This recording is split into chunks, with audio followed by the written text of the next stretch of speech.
ایک اور اس کی مثال آپ سے عرض کریں، صحیح بخاری جہاں سے شروع ہو رہی ہے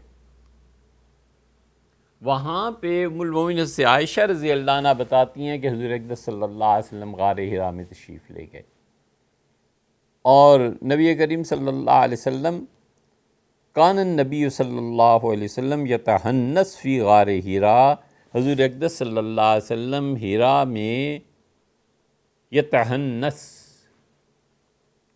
یہ کلام ہے۔ یہ تحنس کا جو لفظ ہے، یہ تحنس ہے کیا؟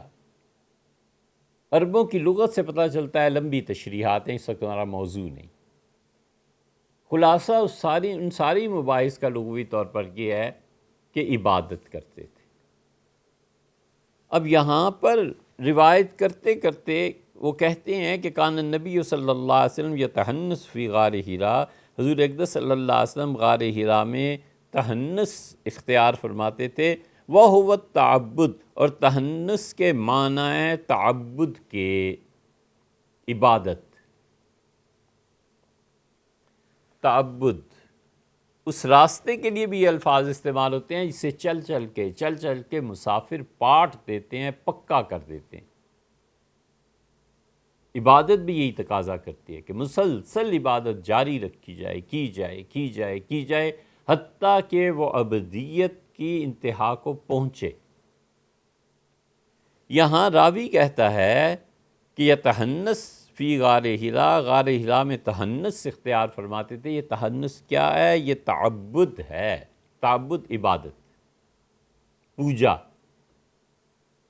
اللہ کے ساتھ تعلق کو اپنے جملوں یا اپنی زبان سے یا اپنے جسم سے اس کا اظہار کرنا۔ یہ اب محدثین اس پہ جب آتے ہیں نا، هو التعبد، ہم نے بھی بخاری شریف جب پڑھی تھی تو حضرات فرماتے تھے کہ یہ دیکھو ادراج ہے زہری کا، امام زہری رحمۃ اللہ علیہ، شہاب زہری رحمۃ اللہ علیہ۔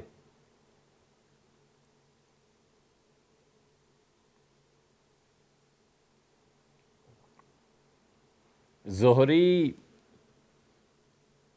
جس پہ اب لوگ بحث کرتے ہیں، مستشرق ہے ایک جرمنی کا، اس نے حضرت ابو ہریرہ رضی اللہ عنہ پہ پوری کتاب لکھی ہے، اور زہری کا بھی ذکر مستشرقین نے کیا ہے۔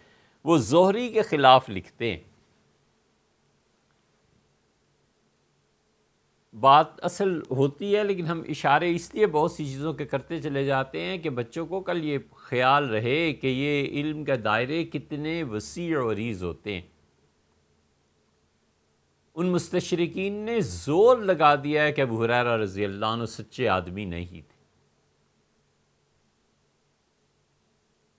آج کل اس محرم سے بھی پہلے اہل تشیع نے پیاز کا ایک واقعہ بیان کیا ہے کہ حضرت ابو ہریرہ رضی اللہ عنہ حدیثیں گھڑتے تھے، اور مکہ میں پیاز بیچنے کی حدیث انہوں نے اپنے پاس سے بنا لی تھی پیسے لے کے۔ سب جھوٹ ہے، ان کی کتابوں میں ہی لکھا ہے۔ جھوٹ گھڑ کے کوئی کتاب لکھ دے، کیونکہ اسے ثابت ادھر سے بھی تو ہونا کہ واقعی صحیح ہے، والعیاذ باللہ۔ اسی طرح زہری کے پیچھے بھی یہ مستشرق پڑے ہوئے ہیں۔ ان مستشرقین سے ہمارے ہاں بڑے بڑے اہل علم متاثر ہوئے، بڑے بڑے اہل علم متاثر ہوئے۔ یہ جتنے حضرات بھی جناب غامدی صاحب کے تحقیقات اور چیزوں پر اعتبار کرتے ہیں، انہیں اس طرف بھی توجہ دینی چاہیے کہ ان کے جو قائد اور ان کے جو رہنما ہیں وہ اور ان کے بھی استاد وہ زہری کے بارے میں کیا نظریہ رکھتے ہیں اور کیا کچھ انہوں نے، اور یہ سب مال ادھر سے آیا ہوا ہے، یورپ سے اور جرمنی سے، اور جڑ اکھیڑ دیا انہوں نے احادیث کی۔ حضرت ابو ہریرہ رضی اللہ عنہ کو غیر معتبر قرار دیا ہے، اور اسی طرح زہری کو بھی غیر معتبر قرار دیا ہے۔ اور زہری اس شان کا آدمی ہے کہ وہ آخری زمانے میں شام چلے گئے تھے مدینہ منورہ کو چھوڑ کے۔ زہری جب قرار پائیں گے کہ وہ غیر معتبر آدمی ہیں تو پھر ان کی احادیث ساری پھر وہ کہاں جائیں گی؟ پھر بخاری کی اسی لیے غار حرا کا انکار ہے۔ آیا خیال میں؟ اسی لیے ان روایات پہ تنقید ہے، کیونکہ ظہری آ جاتے ہیں نا بیچ میں، اور اسی لیے مسلم کی اس روایت پہ بھی شدید تنقید ہے کہ حضور صلی اللہ علیہ وسلم فرمایا کہ میں اپنے بعد 2 چیزیں چھوڑ کے جا رہا ہوں، ایک قرآن و عطرتی، اور ایک میرے اہل بیت۔ اہل بیت کرام رضی اللہ عنہ کی شان میں وہ بہت بڑی روایت ہے جو مسلم میں آئی ہے، ہم سب سے مانتے ہیں۔ ان کو انکار کی وجہ یہ پیش آئی کہ اس میں ظہری، اب ظہری جہاں جہاں آگے خراب ہو گئے، اور ظہری اس شان کے آدمی تھے رحمہ اللہ کہ وہ شام چلے گئے تھے آخری عمر میں ہجرت کر کے۔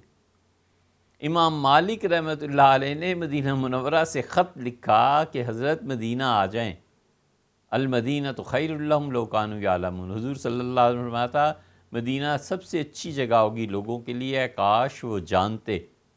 تو زہری نے امام مالک رحمۃ اللہ علیہ کو جواب میں خط لکھا اور کہا کہ اذا الناس ناس والزمان زمان، میں بھی مدینہ منورہ میں رہا ہوں جب وہاں کے لوگ رہنے کے قابل تھے اور زمانہ بڑا اچھا ہوا کرتا تھا۔ جس شخص کا معیار اتنا ہو کہ امام مالک رحمۃ اللہ علیہ ان کے سارے امثال، ان جیسے افراد مدینہ منورہ میں ہوں، اور زہری کہیں کہ اب وہ زمانہ نہیں رہا، اب وہ لوگ ہی نہیں رہے مدینہ منورہ میں، اس شخص کی شان کیا تھی؟ زہری نے اس حدیث میں کہا کہ حضور صلی اللہ علیہ وسلم غار حرا میں تحنث اختیار فرماتے تھے، اس کا مطلب یہ ہے کہ نبی کریم صلی اللہ علیہ وسلم وہاں پر عبادت، تو تحنث کو تعبد میں جو تشریح کی ہے یہ ادراج زہری کا، ام المومنین سے عائشہ رضی اللہ عنہا کا ہے، اور حضور صلی اللہ علیہ وسلم کو تو سوال ہی پیدا نہیں ہے۔